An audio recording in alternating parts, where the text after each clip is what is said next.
नमस्कार।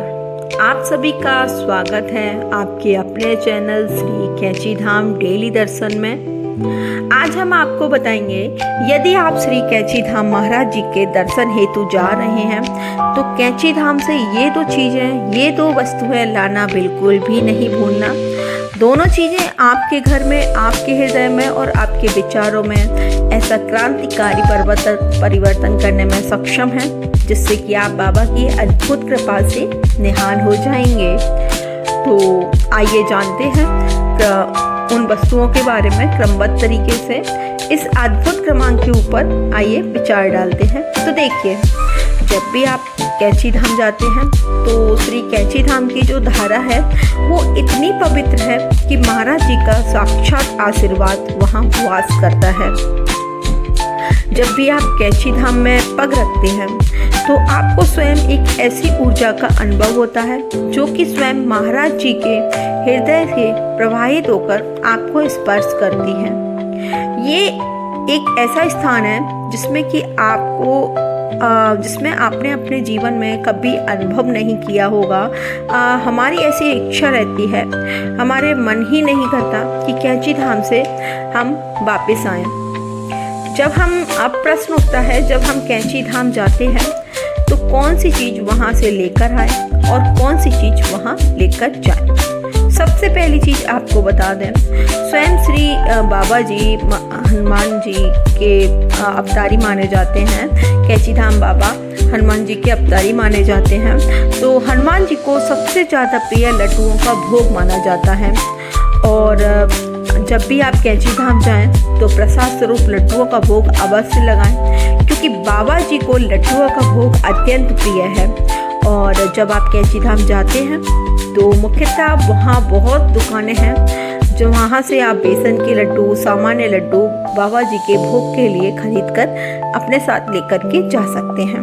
और इससे भी अच्छा ये है, यदि आप अपने घर से जा रहे हैं तो घर पर बना हुआ जो भोग है, सात्विक भोग, जो कि आमतौर पर पवित्र रहता है, आप उसको भी अपने साथ लेकर के जा सकते हैं।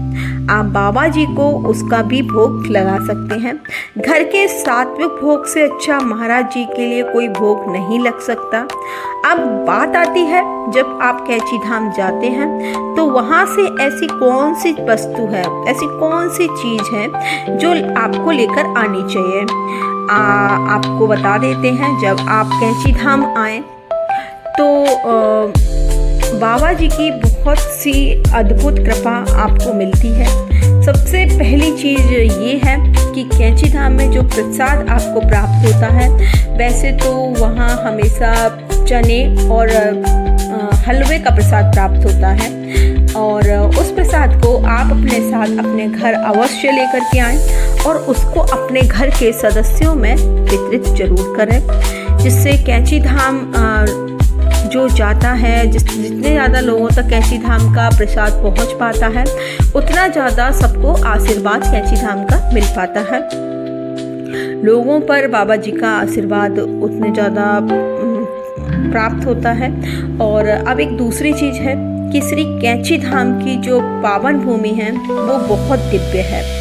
तो वहाँ से आप जब भी जाएं, वहाँ से वापस आएं अपने घर की ओर, तो वहाँ से थोड़ी सी मिट्टी अवश्य लेकर के आएं। चाहे वो आप मंदिर के प्रांगण में आपको मिल जाए या किसी भी स्थान से थोड़ी सी मिट्टी आप कैंची धाम की अवश्य अपने घर पर लेकर के आएं, क्योंकि जो वहाँ की धारा है, आपको पहले जैसे बताया था कि वहाँ की जो धारा है वो इतनी दिव्य है कि जब आप कैंची धाम जाते हैं तो आप अपने हृदय से पूछिएगा, आपका मन नहीं करता श्री कैंची धाम से वापस आने को, क्योंकि बाबा का एक ऐसा अनूठा और एक ऐसा अद्भुत प्रेम वहाँ पर आपको प्राप्त होता है। और जहाँ पर इतनी प्रेममयी ऊर्जा आपको प्राप्त हो रही हो तो वहाँ से आने का मन तो बिल्कुल नहीं करता, मन वहीं रम जाता है।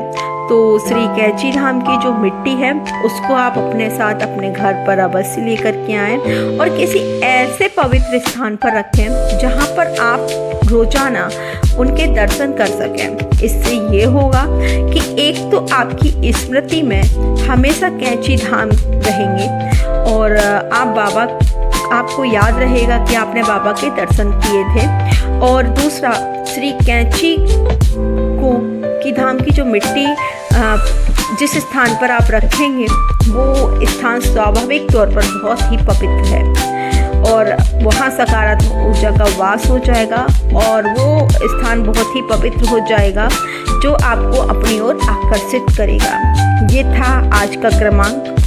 आशा करते हैं आप सभी को पसंद आया होगा। आशा करते हैं महाराज जी सभी को सद्बुद्धि प्रदान करें।